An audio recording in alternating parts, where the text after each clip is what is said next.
Bonjour à tous, bienvenue dans ce nouveau webinaire organisé par lepetitjournal.com, le journal des Français à l'étranger, votre quotidien en ligne. Je suis Hervé Hérault, le président et le fondateur du petitjournal.com.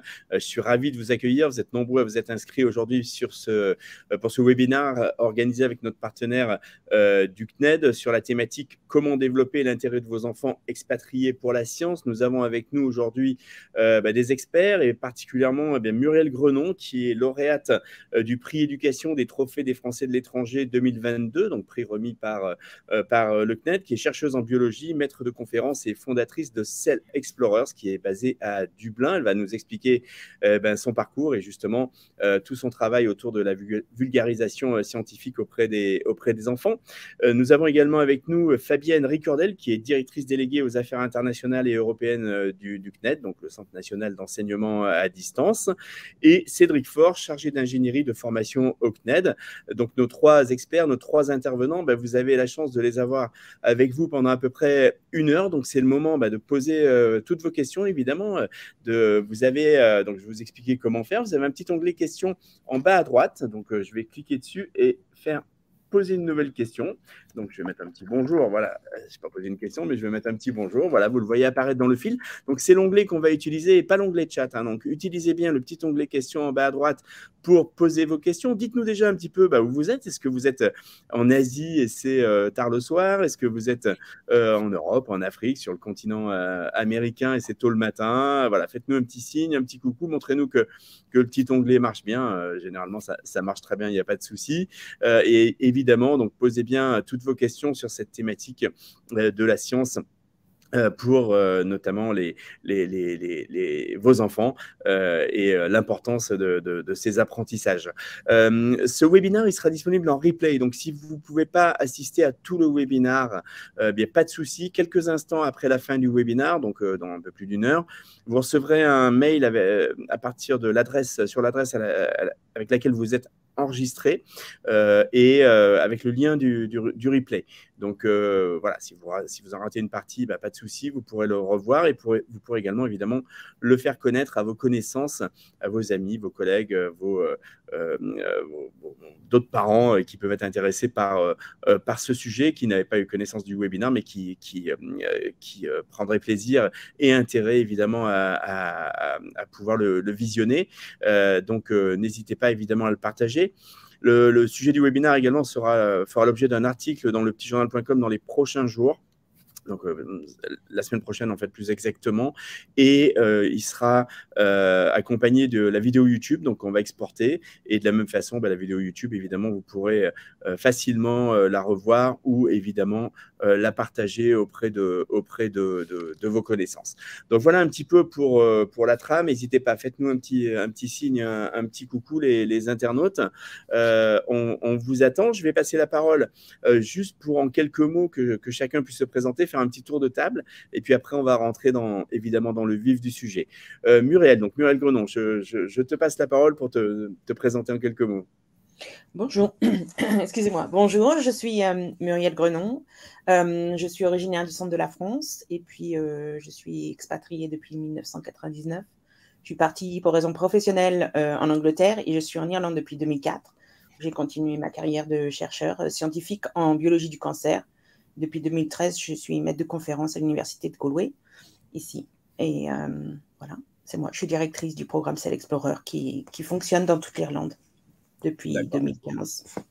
Très bien. Ce programme dont on va évidemment parler très en détail, bien entendu. Donc à Galway, c'est comme ça qu'on dit, si j'ai bien retenu en Irlande. Moi, je croyais qu'on disait Galway, mais bon, avec l'accent, c'est mieux. On dit comme on veut, mais c'est juste à côté du Connemara. Bon, super, ça donne envie. Merci Muriel. Fabienne, directrice déléguée aux affaires internationales et européennes du CNED, je te laisse te présenter aussi en quelques mots, puis nous parler un petit peu du CNED également, évidemment. Oui, bonjour à toutes et à tous. Moi, j'ai pris mes fonctions assez récemment en tant que directrice déléguée aux affaires internationales et européennes au CNED, il y a 6 mois à peine. J'ai occupé antérieurement des postes liés à l'apprentissage des langues, à la coopération linguistique, à la coopération éducative à l'étranger.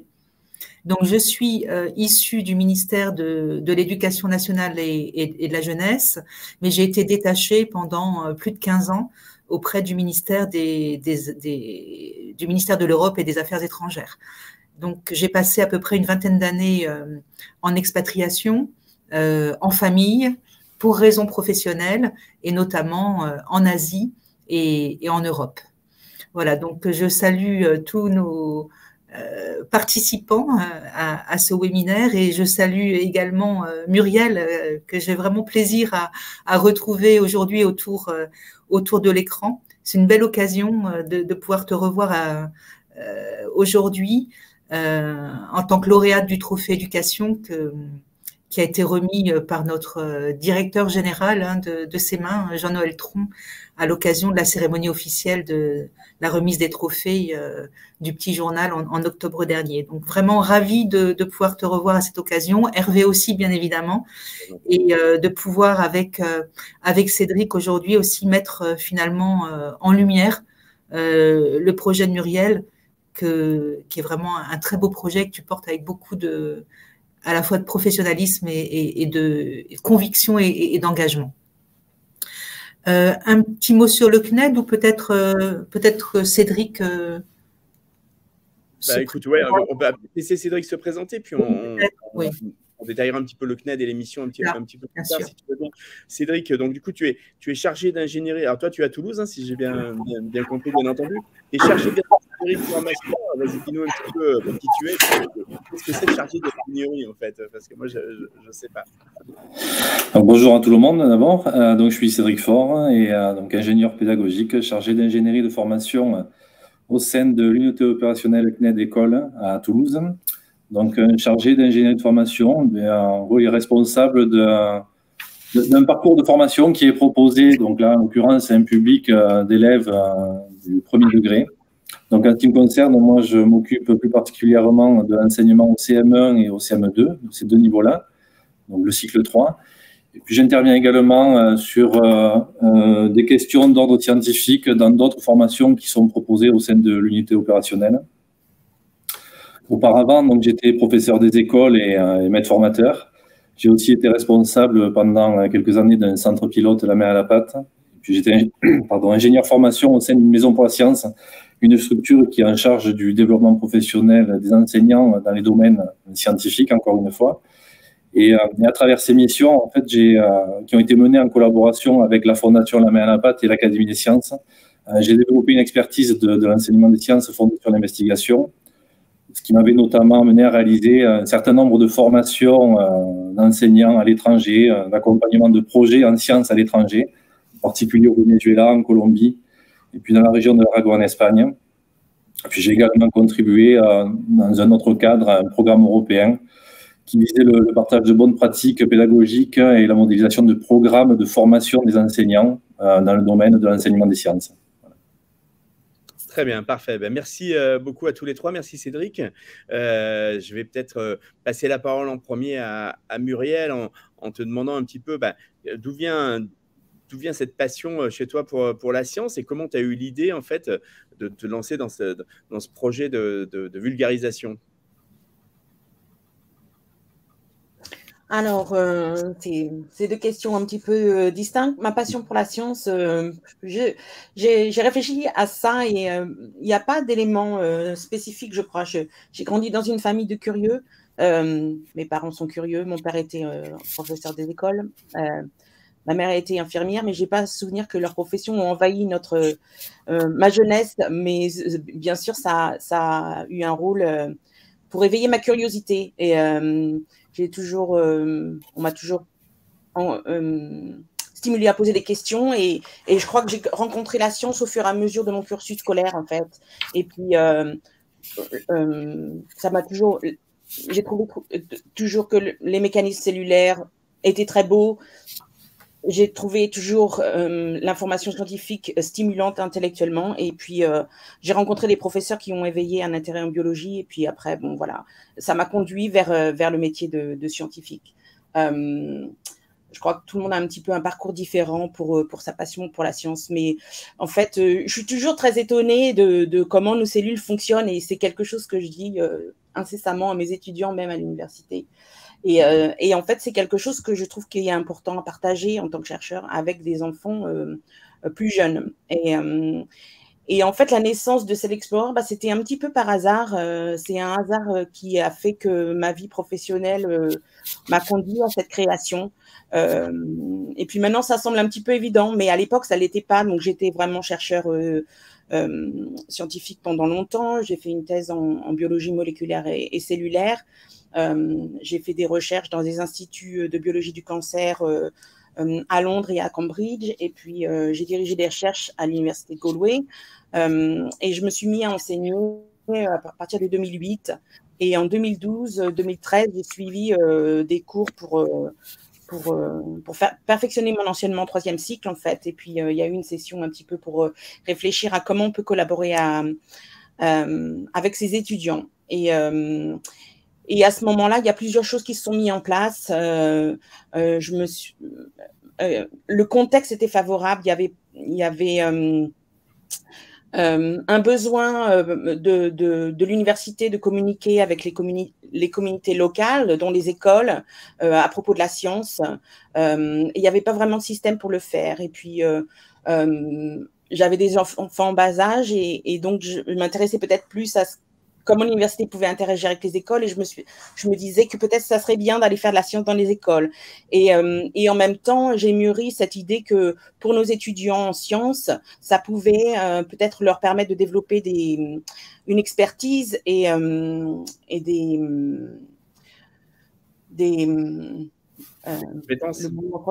compétences, merci.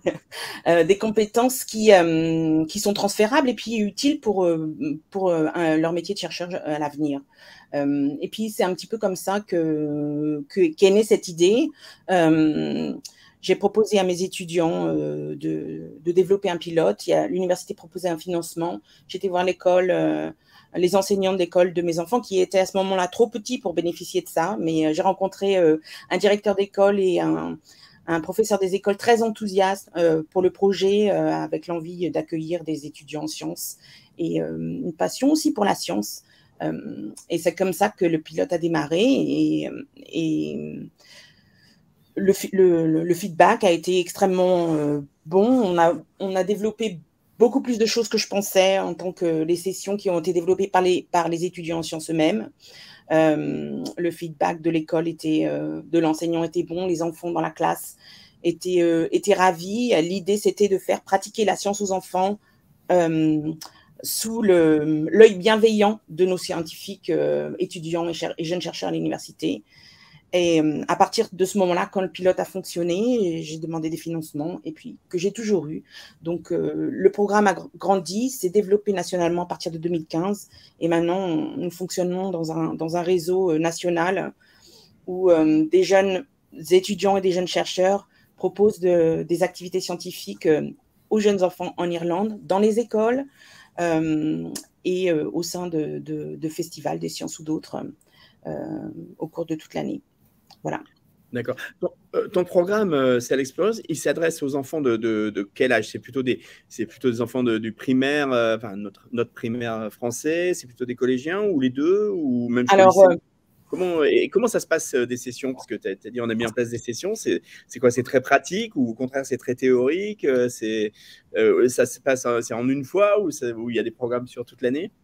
Ok, donc tout ça, c'est des très bonnes questions. À l'origine, on est un programme de sensibilisation des sciences au sein de l'université. Donc la plupart de nos interventions, c'est d'aller une fois dans une classe pour un petit peu semer une graine de science ici et donner des opportunités à des enfants qui peut-être n'en ont pas. D'une première rencontre avec une expérience scientifique positive et un scientifique aussi positive.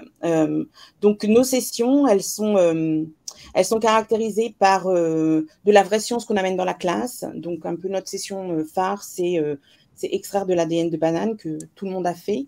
Mais tout le monde ne réalise pas que quand on extrait de l'ADN de banane chez soi, même dans sa cuisine ou dans une classe, on le fait comme tous les chercheurs qui travaillent sur l'ADN. Donc, pour nous, c'est très important de proposer des expériences qui sont authentiques, en utilisant un équipement qui est authentique. Donc ça, c'est important. De donner l'opportunité à l'enfant de faire l'expérience lui-même tout seul, ne pas le faire pour lui individuellement dans la classe avec cet équipement, c'est très important. Et l'aspect phare qui est très important pour nous, c'est ce mentorat par ce jeune scientifique qui est bénévole et qui fait partie de l'équipe de Cell Explorer, qui va être là pour soutenir l'enfant à compléter cette expérience avec succès. Donc ça, c'est un petit peu les 3 aspects phares de toutes nos activités. La majorité, donc c'est une session dans une classe, on apporte le matériel, on explique un petit peu la base de l'expérience, et la majorité de la session, c'est les enfants qui font les expériences. On développe, on a d'autres activités qui sont un petit peu sur des thématiques différentes. C'est toujours la biologie moderne, ce que j'appelle la biologie moderne, c'est-à-dire la biologie moléculaire et cellulaire, parce qu'on fait partie de l'école de biologie et de chimie maintenant ici. Donc, c'est un petit peu ce que nous, on étudie à l'université. Donc, voilà, ça c'est pour un petit peu nos sessions. À qui elles sont destinées, ces sessions? On cible particulièrement les enfants qui ont entre l'âge de 10 à 13 ans, en fait. Parce que ce qu'on a envie de faire, c'est pas forcément ce qu'on veut, c'est donner cette opportunité à l'enfant de s'éveiller, d'éveiller un intérêt, de réaliser que peut-être les idées qu'il avait sur la science, ou ce que c'était de faire la science ou de faire une expérience, c'est peut-être pas tout à fait comme ce qu'il va vivre avec nous, et donner l'opportunité de rencontrer un vrai scientifique pour essayer un petit peu de changer les conceptions que certains enfants peuvent avoir et qui ne sont pas vraiment, qui ne reflètent pas forcément la réalité de ce qu'est la science ou de qui est le scientifique. Donc, en fait, on a envie de travailler principalement avec des enfants qui sont entre 10 et 13 ans, parce que donc il y a beaucoup de recherches en éducation qui est fait sur comment les enfants développent l'intérêt pour la science, et comment ils maintiennent cet intérêt, et comment ça peut influencer leur aspiration à continuer à étudier la science après cet âge clé, en fait, de 10 à 13 ans, et à peut-être considérer avoir une carrière scientifique. Et en fait, il y a de la recherche qui montre que jusqu'à cet âge est charnière à 10 à 13 ans. La majorité des enfants ont un intérêt avec la science, sont intéressés dans la science, aiment la pratiquer, mais ne se projettent pas comme en tant que peut-être avoir une carrière scientifique, ou à continuer à étudier la science, parce qu'ils pensent que la science n'est pas faite pour eux, pour plusieurs raisons. Parce que peut-être ils ont cette conception que la science, c'est pour les garçons, c'est pas pour les filles. Et moi, je suis une fille, alors je vois pas, c'est pas pour moi, je ne vais pas continuer.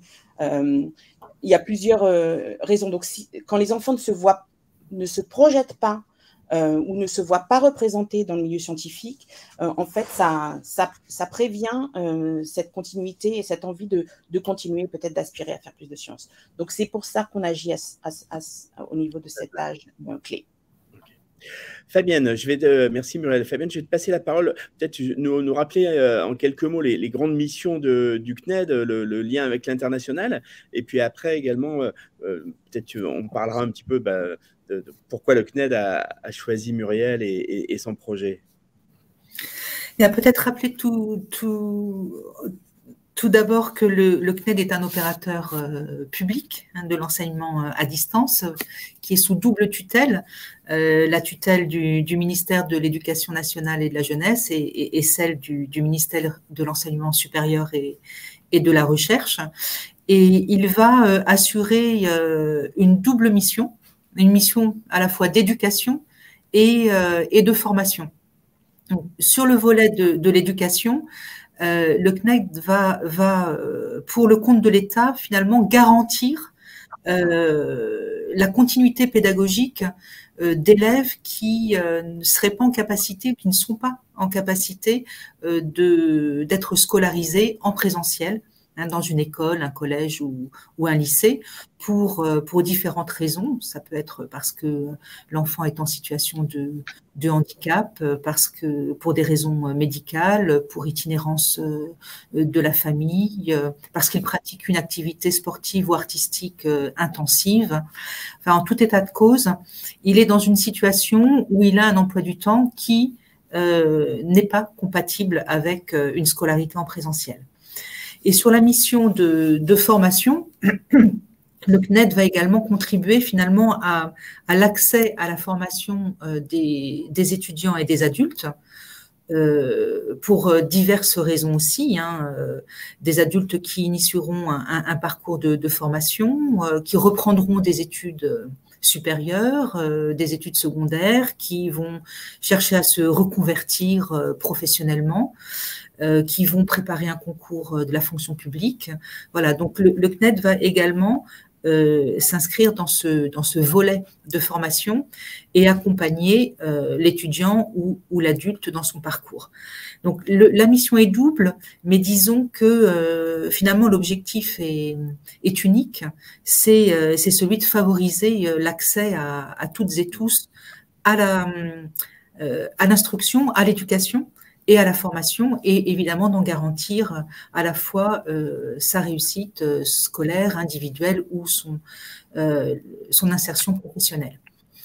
Et dans ce cadre-là, évidemment, il y a un volet international, puisque sur les 137 000 à peu près formations qui sont dispensées tous les ans, on a 15% de ces élèves, étudiants ou adultes qui suivent une scolarité ou une formation à l'international. Ça représente plus de 20 000 personnes à l'international, et notamment des scolaires, pour à peu près 16 000 d'entre eux. Donc c'est beaucoup. La proportion est énorme. Donc sur le volet scolaire, puisque c'est celui qui est peut-être le plus important là dans le domaine, sur le volet international, le CNED va venir s'inscrire en soutien au développement de l'enseignement français de l'étranger, et notamment en venant en appui aux opérateurs, j'allais dire historiques, que l'on connaît tous, de l'enseignement français de l'étranger, l'AEFE, l'Agence pour l'enseignement français de l'étranger, et la MLF, notamment la mission laïque française. Et nous travaillons également en partenariat avec des établissements locaux, ou internationaux d'ailleurs, qui souhaitent, eux, offrir un cursus d'enseignement français en plus du programme national. Voilà, ça c'est sur le volet scolaire. Et évidemment, sur le volet de la formation, je dirais que quasiment tout le catalogue qui est offert, le catalogue du CNED, est déclinable à l'international. Quand on pense à l'international et à la formation, évidemment, on a un réflexe lié au français langue étrangère, qui était une discipline prisée évidemment à l'international, et notamment dans le cadre de la formation initiale et continue des enseignants de français langue étrangère, qu'on porte également en partenariat avec France Éducation Internationale et l'Alliance française de Paris-Île-de-France et l'Université Grenoble-Alpes également, pour des cursus FLE ou des cursus de formation initiale et de développement de compétences également des enseignants de français langue étrangère. Voilà, et évidemment, une famille expatriée, quand elle choisit, quand elle a pour projet de partir, la question centrale de la famille, c'est la scolarisation des enfants, et le CNED peut répondre finalement aux questions que se posent les familles à divers échelons, je dirais, à divers stades.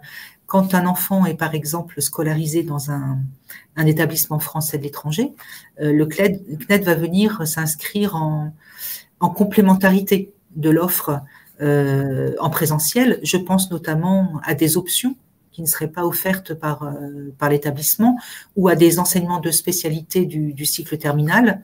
Là, le CNED va venir en complémentarité de l'offre, et les élèves pourront suivre une langue qui n'est pas offerte ou un enseignement de spécialité via le CNED, parce que le lycée n'a pas les enseignants ou suffisamment d'élèves pour constituer des groupes classes.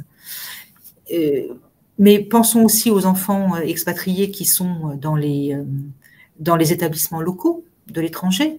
Ils sont nombreux également à suivre un cursus local, national.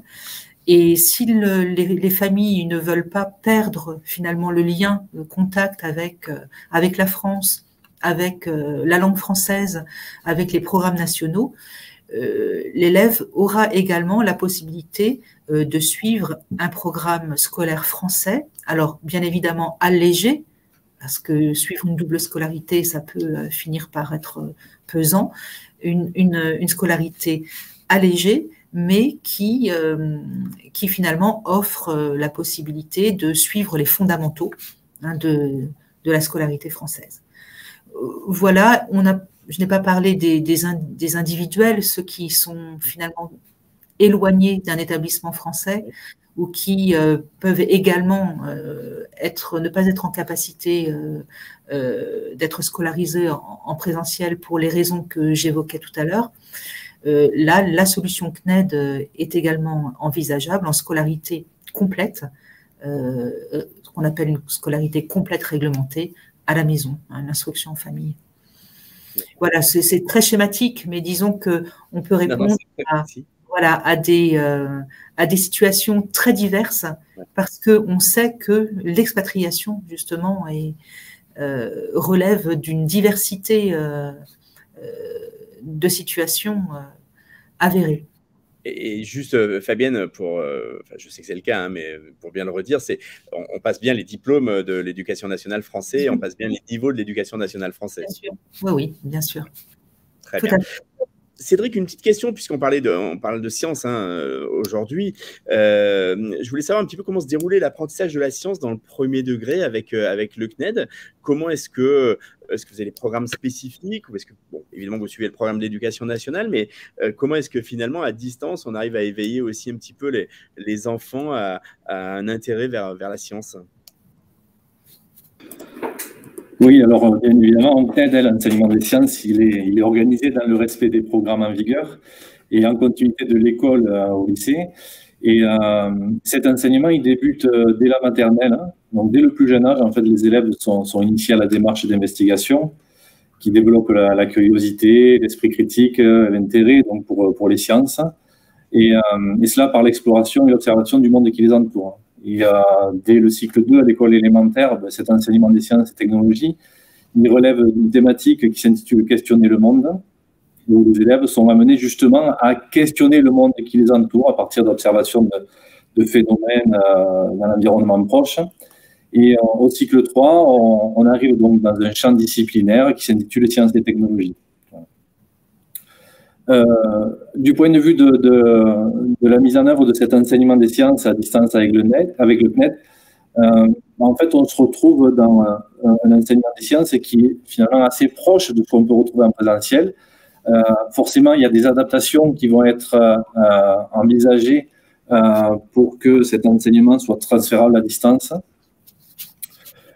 Puisque la spécificité du CNED, c'est que nous sommes dans un enseignement à distance asynchrone. Et cette modalité, elle ne va pas avoir d'impact sur les connaissances à mobiliser ou à acquérir par les élèves, les connaissances scientifiques. En revanche, sur des aspects plus liés aux compétences, liés à la démarche scientifique, à la démarche expérimentale, donc là, effectivement, il y a des adaptations à envisager. Ces adaptations, ça peut être, par exemple, inciter à des échanges avec l'accompagnant pour recueillir les conceptions, les hypothèses de l'élève, et ainsi l'amener à mobiliser la communication orale, ce qu'il ferait en présentiel dans une classe avec d'autres élèves de son groupe. L'élève qui est dans le cadre d'un enseignement à distance avec le CNED, souvent il est seul face à ses supports, avec un accompagnant. Donc on va essayer de mobiliser l'accompagnant dans certaines phases d'apprentissage de la démarche d'investigation. Ça peut aussi relever de la mise à disposition d'un protocole expérimental à mettre en œuvre pour mobiliser des compétences, dans ce cas-là, liées à la manipulation ou à l'expérimentation.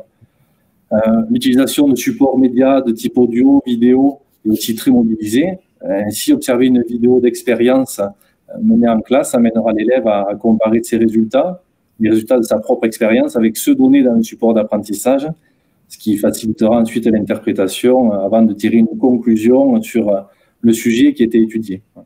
Donc, l'apprentissage de la science dans le premier degré au CNED, il mobilise un accompagnement et un guidage au niveau de chaque étape de la démarche d'investigation qui est préconisée dans le cadre de l'enseignement des sciences, de manière à ce que les élèves puissent acquérir une fois l'ensemble des compétences attendues en fin de cycle. Très bien, merci Cédric. Oui, vas-y, tu veux rajouter quelque chose? Ok, bon, de toute façon, le webinaire n'est pas fini. On est à peu près à la moitié du webinaire. Les internautes, n'hésitez pas, hein, il y a le petit onglet questions. Alors, je pense que c'est très passionnant et du coup, vous êtes très attentifs, mais posez bien vos questions, bien entendu, avec le petit onglet questions en bas à droite. Je vous rappelle également, pour ceux qui sont arrivés en cours ou pour ceux qui ne pourraient pas assister à tout, qu'à la fin du webinaire, vous recevrez un mail avec le lien du replay. Donc, pas de souci, si vous avez tout raté, vous pourrez également le partager à vos connaissances et vos amis. Je vous rappelle qu'on est sur la thématique aujourd'hui, comment développer l'intérêt de vos enfants expatriés pour la science, avec Muriel Grenon, qui est lauréate du prix éducation des Trophées des Français de l'étranger 2022, chercheuse en biologie, maître de conférence et fondatrice de Cell Explorers, Fabienne Ricordel, qui est la directrice déléguée aux affaires internationales et européennes du CNED, et Cédric Faure, donc chargé d'ingénierie de formation au CNED. Muriel, moi j'aurais une question par rapport, en fait, j'aurais voulu connaître quel rôle joue la science dans le développement des enfants, quel bienfait ça leur apporte, et en quoi finalement c'est très important d'être sensibilisé et d'apprendre la science dès le plus jeune âge.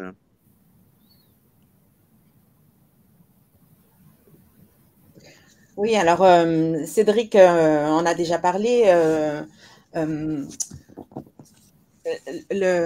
Comme la science, c'est basé principalement sur une démarche d'exploration, une démarche expérimentale. Quand les enfants sont investis dans la science, ça développe la curiosité, ça développe une certaine indépendance, ça développe une confiance en soi et une capacité à raisonner et à développer ses idées à soi, en fait. Et ça, c'est des compétences dont l'enfant aura besoin tout au long de sa vie, qu'il ne devienne pas un scientifique. Donc ça, c'est une des raisons extrêmement importantes.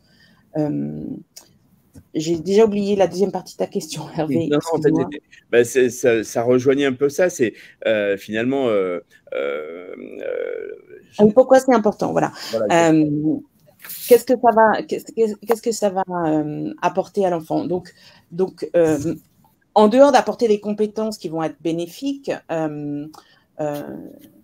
ça va permettre aux enfants de prendre des décisions à l'avenir, des décisions qui vont ne pas avoir peur de la science, comprendre certaines choses à propos des sciences, connaître certains faits scientifiques, pouvoir avoir un esprit critique par rapport à des sujets scientifiques, va donner une indépendance et une capacité à prendre des décisions qui concernent le futur adulte. Et ça peut être à plusieurs niveaux. Par exemple, rien que pour sa santé, de bien comprendre un diagnostic médical, d'être capable de faire des choix de modes de vie qui peuvent avoir une influence sur la santé. Ça, c'est un exemple. Ou d'être sensible à la pollution de l'environnement, à son mode de vie. Donc, de pouvoir faire les bons choix qui vont impacter sur la vie de l'enfant à l'avenir, de pouvoir participer à la vie en société, d'être un citoyen averti, c'est très important pour nos sociétés démocratiques, de pouvoir avoir une réflexion sur qu'est-ce qui se passe autour de moi, de pouvoir prendre des décisions citoyennes informées. Et si on est déjà sensible à la science, ça c'est extrêmement important. Et puis, à un niveau plus général, on a besoin On a besoin que certains de ces enfants deviennent des scientifiques ou deviennent des citoyens qui ont envie d'interagir avec des scientifiques, parce que de plus en plus, la façon de faire la science maintenant a évolué, et de plus en plus scientifique implique les citoyens dans leurs recherches.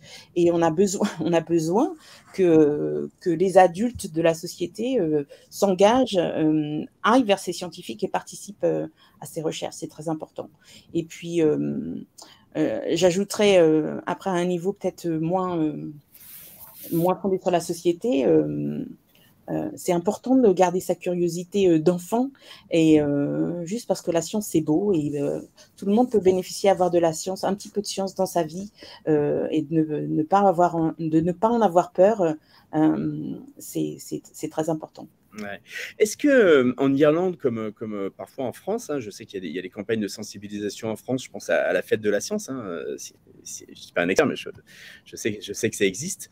Quelles sont les idées reçues, les freins un petit peu autour de la science, et que finalement que tu combats à travers ton projet de Cell Explorers, qui permet d'amener plus d'enfants vers la science? Pourquoi on a peur finalement un petit peu de la science? Oui. Pourquoi quelles sont les peurs déjà? Je vais peut-être parler un petit peu des peurs, et puis et pourquoi on en a peur? Peut-être qu'on ne la connaît pas assez, en fait.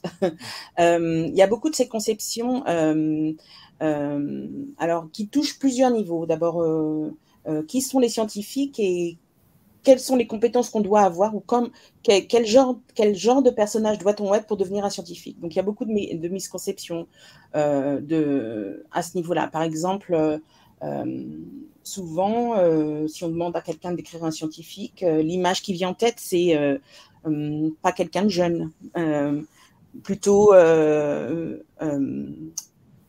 les cheveux grisonnants, par exemple, plutôt un homme. Plutôt, souvent, l'image un petit peu d'Épinal, c'est quelqu'un il y a des explosions autour de scientifiques, il y a un peu cette idée de danger. Des fois, il y a l'image du scientifique un petit peu fou. C'est des images un petit peu de dessins animés qui viennent dans la tête des enfants, et ou même d'adultes, ou même d'enseignants parfois. Parce que peut-être parce que la connexion entre la science et ceux qui les font, elle est un petit peu brisée avec le public. Donc, le scientifique qui n'est pas qui est vieux ou middle age, ça ne reflète pas le monde scientifique de la recherche, par exemple. Il y a 80% des gens qui font de la recherche sur la planète qui ont entre 20 et 30 ans. Donc, alors peut-être que pour un enfant de 10 ans, c'est vieux. Mais on n'est pas dans l'image de la photo traditionnelle d'Einstein, par exemple. C'est un petit peu l'image d'Épinal qu'on a aussi. Moi, je dis souvent à mes étudiants, parce que parfois même les étudiants à l'université ont cette image. Albert Einstein, quand il a fait ses découvertes, il avait moins de 30 ans. Il n'avait pas cette allure qu'on lui connaît sur la photo traditionnelle, où souvent il tire la langue, qui était d'ailleurs une réaction d'énervement face à des journalistes. Donc, il y a beaucoup de choses qu'on ne comprend pas par rapport à la science, et ça peut être vraiment un grand frein pour les enfants. Donc, il y a cette image d'Épinal du scientifique, donc souvent un homme. Alors, les jeunes filles peuvent se dire que peut-être ce n'est pas pour moi. Et puis, il y a tout comment on doit être.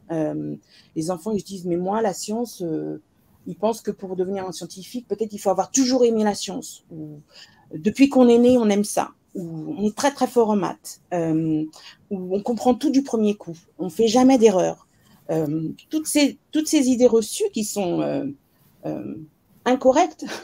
Il faut être très très fort à l'école tout le temps, on réussit tout le temps, et en fait on se rend compte que c'est pas vrai. La science, c'est faire des erreurs, c'est revenir sur ces erreurs pour essayer de les comprendre, et puis c'est comme ça qu'on progresse. Donc il y a vraiment un très grand fossé entre ces images qu'on a et puis la réalité. Et en fait, c'est très, très important d'essayer d'aller contre ces idées reçues qu'ont les enfants, parce que ça les empêche un enfant qui pense qu'il est nul en maths, ben, il va se dire, moi, les maths, c'est pas pour moi. Hop, les maths, j'en veux pas dans ma vie. Je vais faire autre chose. C'est pas pour moi. Donc ça c'est une des raisons. Et ce que nous, on essaye, par exemple, d'expliquer aux enfants, c'est que ben, on n'est pas né un scientifique, on devient un scientifique. C'est comme le football, on ne devient pas bon au foot si on joue jamais au foot. Ben, on ne devient pas bon en sciences ou en maths si on n'en fait jamais, si on ne se trompe pas, si on progresse, si on est aidé à mieux faire. Et ça, c'est important d'agir au niveau de ces images-là. Très bien, merci. Alors, on a des questions des internautes. Je propose qu'on les prenne, des questions pour toi. La première, c'est Carole qui demande, as-tu des publications, des réseaux à recommander pour mettre en place des activités, des sessions? Alors, c'est ce que tu fais évidemment avec Cell Explorers. Je ne sais pas s'il y a des ressources en ligne que vous mettez, vous, en ligne ou d'autres que tu connais, que tu recommanderais? Alors, j'ai réfléchi à cette question avant le webinaire et malheureusement, je n'ai pas un site internet où on peut aller et tout ramasser. Bien sûr, il y a plusieurs ressources et je ne sais pas où Carole, c'est ça, est basée. Alors, nous, sur le site de Cell Explorers, on a un domaine qui est réservé aux enseignants, parce que souvent, on fait beaucoup dans les écoles. Et donc, là, on a certaines activités scientifiques. Ça n'a pas vraiment été développé pour le public. Sur notre chaîne YouTube, on a quelques petites vidéos, et en particulier la vidéo de notre expérience. Je dirais que dans tous les pays, il y a sûrement des endroits où on peut trouver des informations. Donc, en Irlande, par exemple, il y a Science Foundation Ireland qui nous finance, beaucoup de programmes informels sur leur site internet. On a le public a accès à une liste d'expériences. Donc ça, c'est un aspect. Je veux dire que c'est un petit peu la difficulté. Si on est un parent et qu'on a envie de faire des choses, il faut un petit peu faire sa recherche soi-même par rapport au pays où on est et trouver des activités. Je suis sûre que Cédric a mentionné qu'il avait fait partie de la main à la pâte. Je suis sûre que sur le site internet de la main à la pâte, il y a sûrement des activités ou des choses à proposer, Cédric? Oui, tout à fait. En fait, donc il y a le site de la Fondation La Main à la Pâte, le site français, sur lequel on va retrouver énormément de ressources pédagogiques, des idées d'activités expérimentales à mettre en œuvre avec des élèves ou avec ses propres enfants aussi. D'ailleurs, la Fondation La Main à la Pâte avait développé un espace sur son site web pendant la période de confinement pour que les familles, depuis leur domicile, puissent mettre en place des activités avec leurs enfants.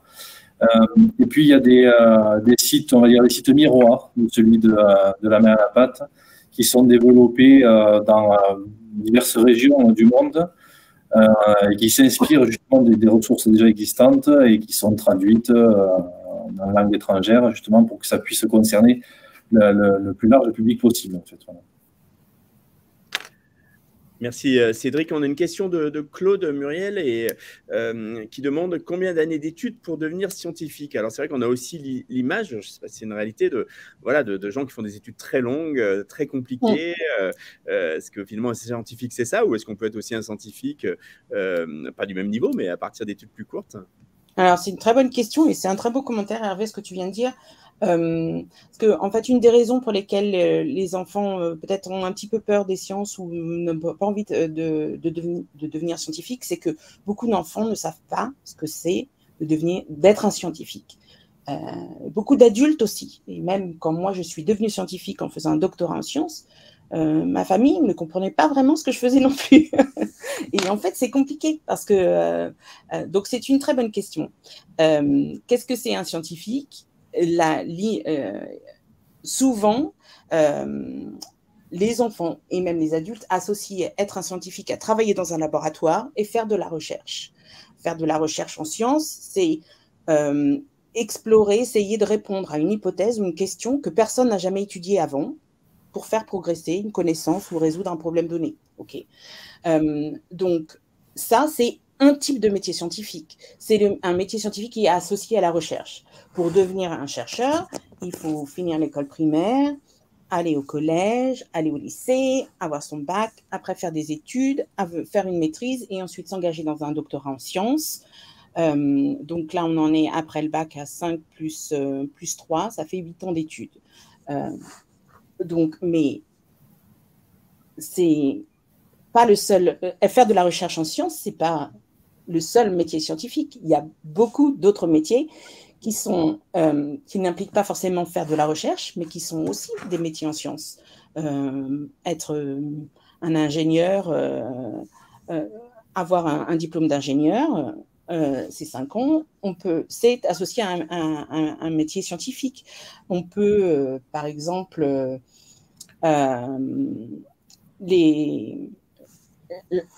j'essaie de trouver les mots justes, je suis désolée, je vis dans un milieu anglophone, donc des fois c'est un petit peu difficile pour moi de trouver la bonne terminologie.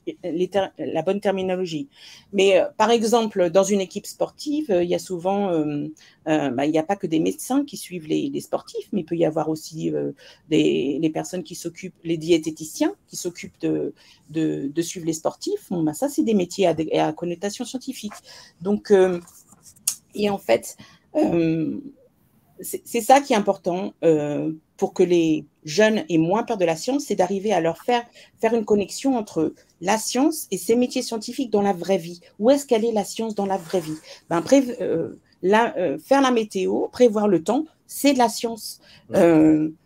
Entraîner une équipe de sport, c'est de la science. Et il y a tous les métiers qui sont autour de ça, qui sont en fait associés, qui sont en fait aussi des métiers scientifiques. Voilà. Est-ce que j'ai répondu à la question? Oui, très bien. Je pense qu'on prend conscience que c'est beaucoup plus large que effectivement l'image d'Épinal qu'on peut avoir parfois, et que du coup c'est un encouragement pour ces jeunes à se dire il y a plein d'offres et il y a plein de métiers derrière qui peuvent m'intéresser. Exactement. Et en fait c'est important de.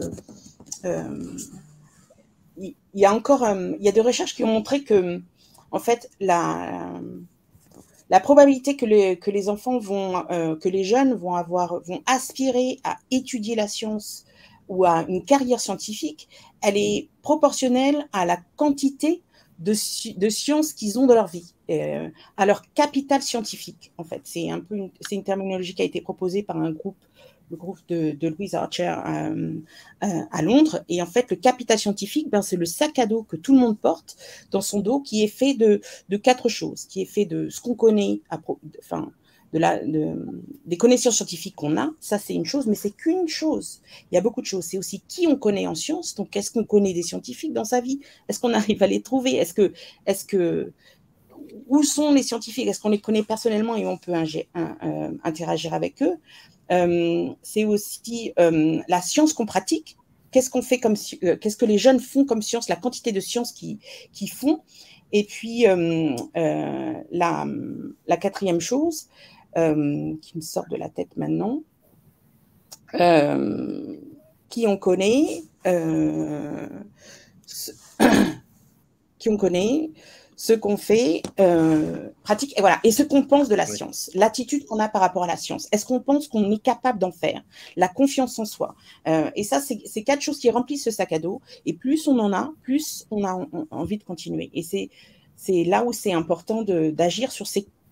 Souvent, les interventions scientifiques dans les programmes informels comme les nôtres, ils se basent beaucoup sur la connaissance. Mais ce n'est pas suffisant pour donner envie aux jeunes de continuer dans l'étude de la science et dans une carrière scientifique. Merci Muriel. Fabienne, moi j'ai une question par rapport à justement pourquoi le CNED, pourquoi vous avez choisi le projet de Muriel, ce projet, son parcours et puis son projet Cell Explorers. Elle vient de nous parler avec beaucoup de passion de son amour de la science et de ce qu'elle fait en Irlande. Donc Muriel, vous lui avez remis le prix, le trophée éducation des trophées des Français de l'étranger en 2022, en octobre dernier. En quoi son projet résonne avec les valeurs et la vision du CNED? On a choisi le projet de Muriel parce qu'on l'a trouvé très intéressant, évidemment, à plusieurs égards. Tout d'abord, c'est un projet qui, Muriel l'a dit, qui permet aux jeunes scolaires d'accéder à la science de manière active, de manière attrayante, de manière concrète. Donc on a trouvé ça très intéressant qu'ils puissent finalement manipuler, qu'ils puissent conduire des démarches scientifiques à travers l'expérimentation. De la même façon, on a trouvé intéressant que ce projet associe les étudiants en formation scientifique. Muriel en a parlé tout à l'heure. Ce sont des jeunes qui finalement interviennent dans des classes auprès de plus jeunes encore. Donc, on va effectivement casser l'image d'Einstein ou du professeur Tournesol dont parlait Muriel tout à l'heure, et on va donner une représentation à la fois dynamique et stimulante du monde de la science. Donc ça, on a trouvé aussi que c'était un élément vraiment intéressant. Et puis, ça permet bien évidemment de démystifier tout simplement le monde de la science, de démystifier les représentations qu'on a des métiers qui y sont associés, dont parlait Muriel tout à l'heure. Et puis, on a retenu également la notion de l'âge. Muriel l'indiquait dans son propos introductif, que c'est un projet qui est finalement développé suffisamment tôt pour que les plus jeunes, mais les garçons comme les filles, puissent s'identifier au projet, puissent se projeter loin surtout des représentations sociales normées dont a parlé Muriel aussi tout à l'heure, et des stéréotypes genrés. Donc, pour ces raisons, et pour bien d'autres, le CNED a choisi le projet de Cell Explorer, et c'est un projet finalement qui résonne avec les valeurs du système éducatif français également, et a fortiori avec celles du CNED. Bien sûr. Muriel, peut-être on pourrait donner quelques chiffres, pas parce que tu es une scientifique, mais parce que pour qu'on prenne bien la mesure aussi de Cell Explorers que tu as créé, je crois, il n'y a même pas 10 ans. Peut-être nous dire à peu près combien d'enfants ça touche chaque année, combien d'écoles, combien de sessions Oui, alors ça varie un petit peu selon les années et si la planète est en train de subir une pandémie ou pas, mais depuis entre 2012 et 2021, donc j'ai le chiffre global, on a touché directement à peu plus de 45 000 personnes. Donc c'est pas seulement dans les écoles, c'est aussi dans les festivals de sciences, un petit peu toutes les activités qu'on fait, mais directement, ça veut dire un scientifique, Cell Explorer, a parlé à quelqu'un directement, a fait quelque chose directement avec 45 000 personnes. Donc c'est au niveau des écoles, c'est 710 classes pendant ces années-là, 500 écoles en Irlande. En tout, dans tout le réseau, ça a impliqué à peu près 1700 jeunes étudiants ou jeunes chercheurs qui ont fait ces interventions. Donc, c'est un petit peu à peu près ça. Ben bravo, c'est vraiment très conséquent. Est-ce que tu sais s'il y a des équivalents de ce que tu fais dans d'autres pays? Est-ce que c'est un projet qui pourrait être amené à se développer hors de l'Irlande? Alors, un projet qui fonctionne sur la base du bénévolat dans les universités à un niveau national, de façon coordonnée, je n'en connais pas. Il y a beaucoup de choses qui se font dans des pays différents et l'Irlande est beaucoup moins riche, par exemple, en organisations comme la main à la pâte qu'en France. En France, il y a peut-être moins de choses coordonnées dans les universités, mais plus d'organisations un petit peu qui fonctionnent comme la main à la pâte. Donc, pour l'instant, le modèle fonctionne en Irlande. On a des collaborateurs en Afrique du Sud qui ont démarré une équipe. Donc, on espère que ça va se développer. Ils ont démarré juste l'année avant 2020. Donc, ça a été un petit peu ralenti. Mais on va aller leur rendre visite au mois de juin et on espère que l'équipe va reprendre. Donc voilà, pourquoi pas, s'il y a des auditeurs, des personnes qui participent au webinaire aujourd'hui qui sont intéressées, à collaborer, contactez-moi. On vous communiquera les coordonnées, bien entendu. Une remarque de Carole, avant qu'on aborde les dernières minutes de ce webinaire. Hein, si vous avez d'autres questions, c'est le moment. Carole dit: comment expliquer que certains scientifiques reviennent sur des résultats et que cela ne les discrédite pas pour autant? Ce n'est plus de la science, mais de la communication. Alors, est-ce qu'on a quand même le droit de se tromper, hein, en tant que scientifique? Mais en fait, c'est ça qui est... C'est le principe de la science, c'est que justement, en fonction des résultats qu'on obtient, on peut changer d'avis en fonction des connaissances. Les connaissances sont ce qu'elles sont à un moment donné. Et quand on est scientifique, on accepte que s'il va y avoir encore... il va y avoir dans les 2-3 prochaines années plus d'expériences qui vont démontrer l'opposé,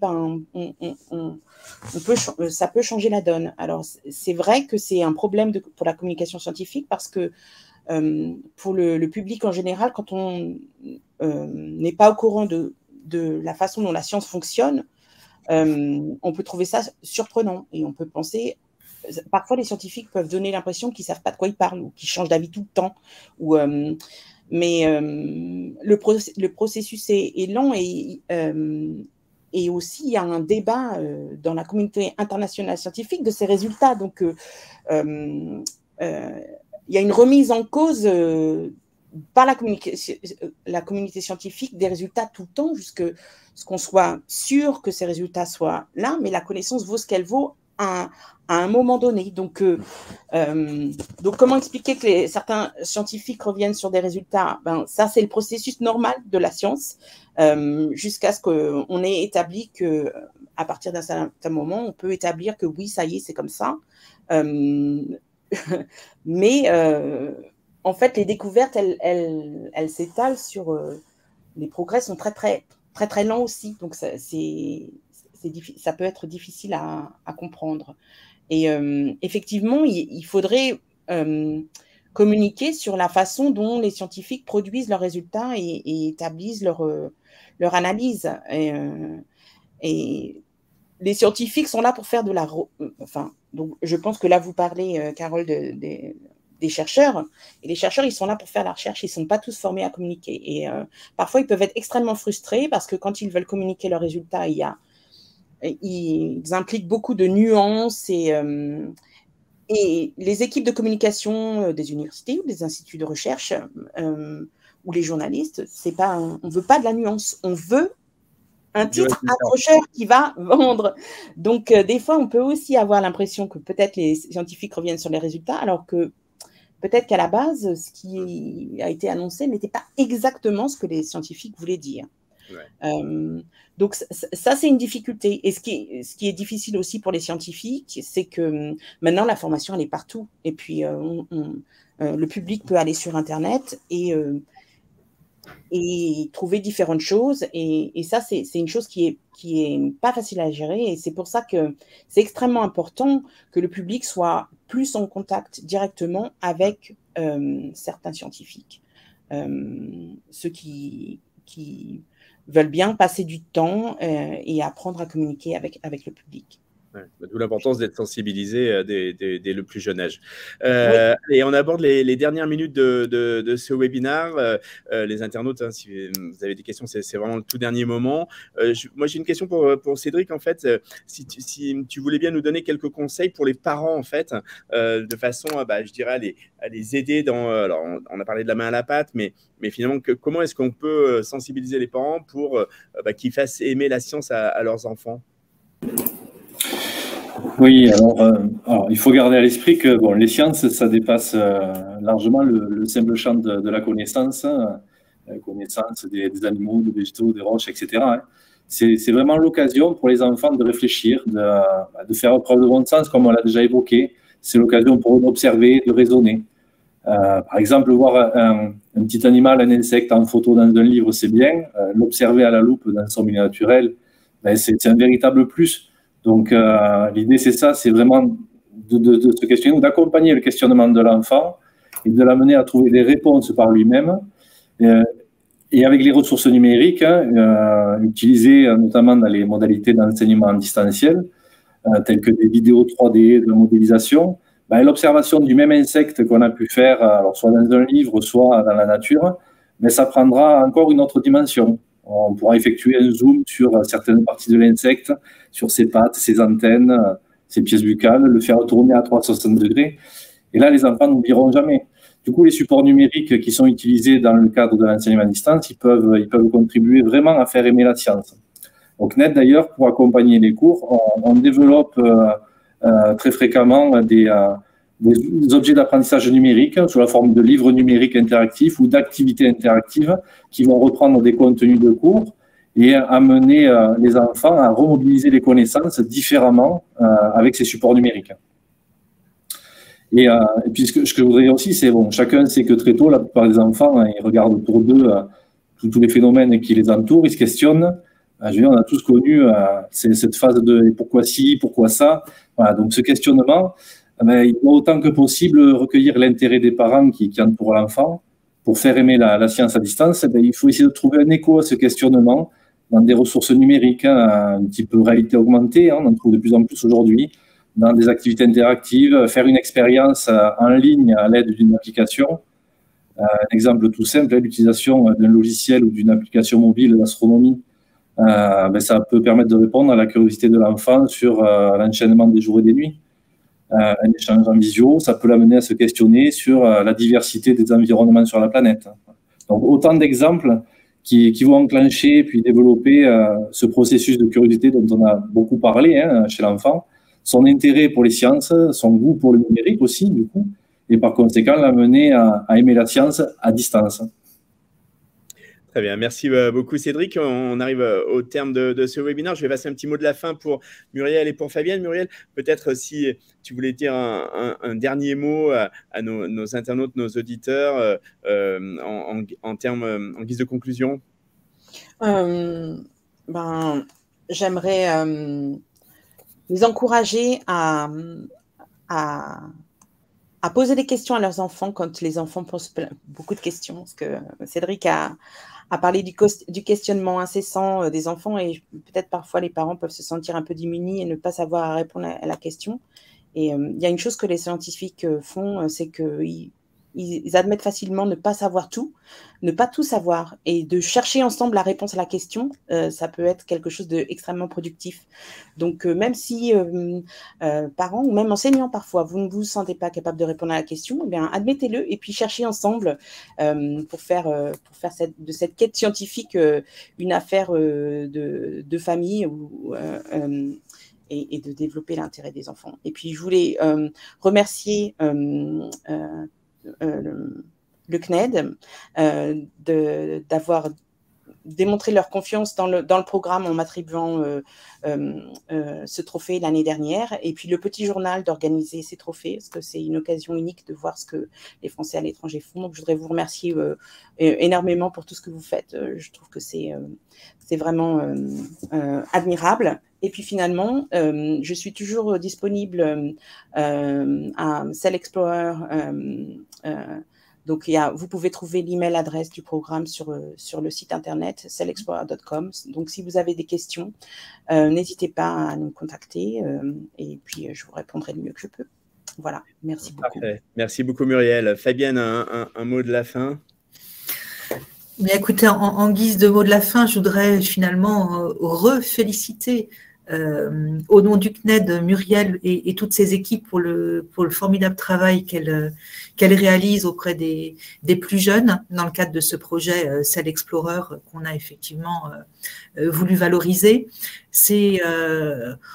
On l'a déjà dit, mais c'est vraiment un projet qui contribue à véhiculer des valeurs éducatives, contribue à stimuler une curiosité scientifique, à développer un esprit scientifique, à susciter ou à générer une aspiration à étudier les sciences et voire à créer des vocations professionnelles, scientifiques et auprès des garçons comme des filles.